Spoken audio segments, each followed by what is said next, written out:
It can often be confusing to navigate the intersection of nutrition and cancer care with so many myths on social media. You're not sure what to believe. Megan Welker is a registered dietitian at the UAMS Winthrop P. Rockefeller Cancer Institute, and she's here to provide some evidence based tips so you can make some informed dietary choices. This is UAMS Health Talk, a podcast from the University of Arkansas for Medical Sciences. I'm Cheryl Martin. Megan, so glad to have you on. Yes, thank you for having me. First, what are some of the most common cancer nutrition myths you've encountered? Oh, we get a lot of different myths or things that people hear from family members or loved ones, maybe when they find out about that cancer diagnosis. Definitely the most popular one we hear a lot is that sugar feeds cancer. That's a very common myth slash question we get, or different supplements or things that are out on the market if they can help or cure cancer. So let's start with those. So, does sugar feed cancer? No, it does not. So it is correct that sugar feeds every cell in our body. Sugar is our brain's preferred source of energy. So we do need some form of it. But even though it does feed every cell and feeds even cancer cells, it cannot choose specifically what cell it feeds into. So if you consume something with sugar, whether it's a sweet like ice cream or even a starchy vegetable like a potato, all of those get broken down into sugar, but they're not saying, hey, I'm going directly to that cancer cell and going to make the cancer worse.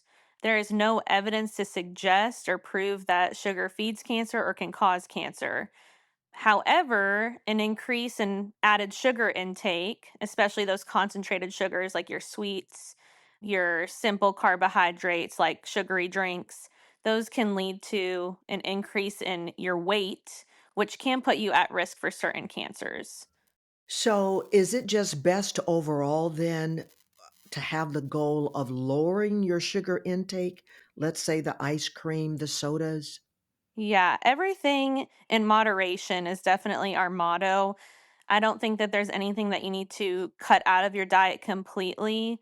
Like I said, you do need some form of sugar or carbohydrates to have a balanced diet, but it is important to limit the added sugar intake or those concentrated sugars like the sweet tea, the sodas, candy, cookies, those types of sugar or carbohydrates that don't provide much nutritional benefit aside from raising your blood sugar or leading to that weight gain. And what do you consider moderation? So there's not a set number because it is so specific depending on the person. When you meet with a registered dietitian, we calculate your individual needs based on your height, your weight, your past medical history. We take all that into account to form a plan that works best for you. So there's not a set number necessarily, but I typically tell people to have those starchy foods or those carbohydrates take up no more than a quarter of their plate at meal times. Okay. Now, you mentioned herbal supplements. Can they cure cancer? No, they cannot. There are some herbs or spices that are showing some evidence of helping reduce inflammation, which can be helpful, especially during cancer treatment. Things like turmeric or ginger. But there's not a herbal supplement that you can go purchase at the store or buy over the counter that's going to cure the cancer or help the cancer in any way, really. So, Megan, what are your thoughts on juice cleanses, detoxes? Are they beneficial for cancer patients? We don't typically recommend doing something like a juice cleanse or a detox, especially during cancer treatment. A lot of these detoxes can deprive your body of the essential nutrients it needs to fight off the cancer and continue to feel as healthy as possible. And a lot of these, especially like those juice cleanses where you're drinking a juice that might have some fruits and vegetables in it, it's typically lacking one of those major macronutrients, which is protein.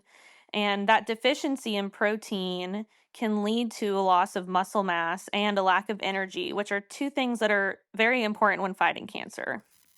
Now, we hear a lot about, quote, superfoods that can prevent or cure cancer. Are there any foods like that that can help cure cancer? So, superfoods is definitely a trendier topic. It is essentially a fancy word for a food that contains a lot of different nutrients.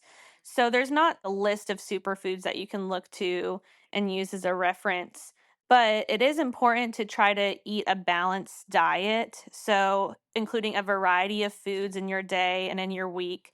Especially, we hear a lot of times eat the rainbow, and although that is a catchy phrase, it's also very true.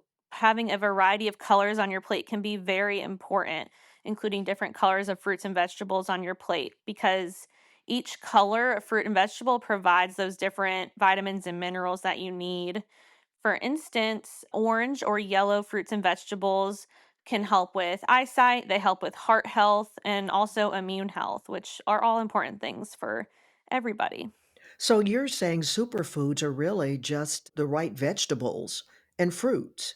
Yes, yeah, that can be some of them. I see it on social media, the trend of superfoods.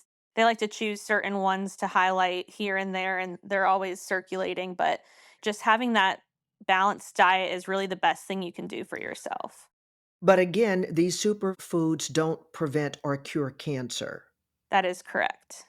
So, how do we know if something we read about cancer and nutrition or saw on social media, how do we know it's coming from a credible source?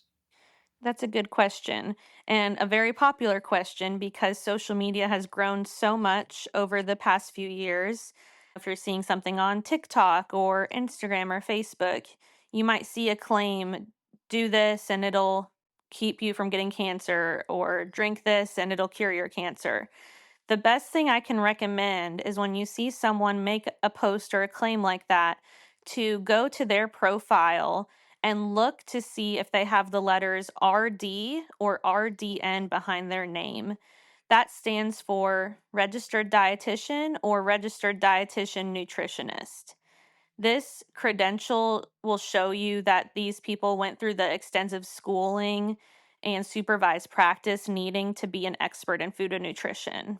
And we practice based on science and based on evidence. So we are not going to make claims that have no evidence to support them like someone else would on Facebook. Maybe your aunt sees something on Facebook and it's just someone claiming that they are a nutritionist and they don't have that RD behind their name.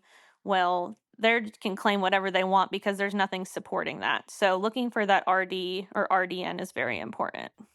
That's great, great advice. Now, are there any types of food that someone undergoing cancer treatment should focus on other than what you've shared in terms of the different fruits and vegetables, the colors? Just following that balanced diet is really important. Making sure you have lean protein on your plate, whether that's chicken, turkey, fish, or seafood, or even eggs. Making sure you have those fruits and veggies on your plate. And we do like to have carbohydrates and starches as well. Like I said, those give us energy. We need them in our body. So those can be from things like whole wheat bread or brown rice, or even your starchy vegetables like potatoes or beans.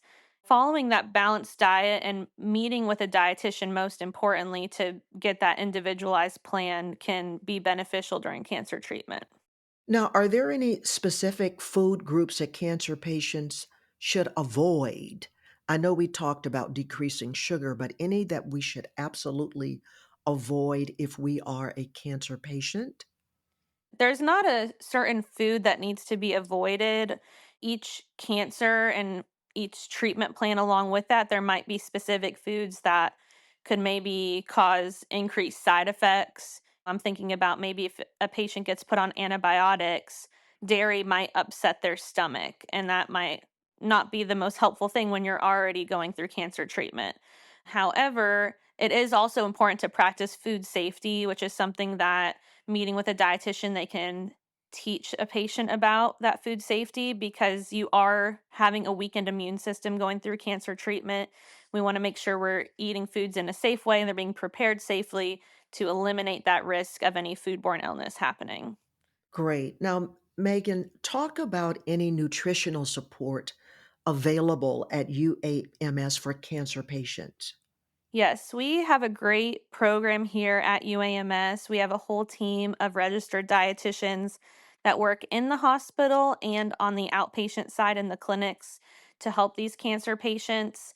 So, if you are going to see your oncologist or one of your doctors and you're interested in meeting with a registered dietitian, you can let them know and they can place a referral for you to see one of us. From there, we schedule a visit to get to know you better, get a good background on you, and make that assessment so we can recommend what you specifically need on your path through cancer. That's great.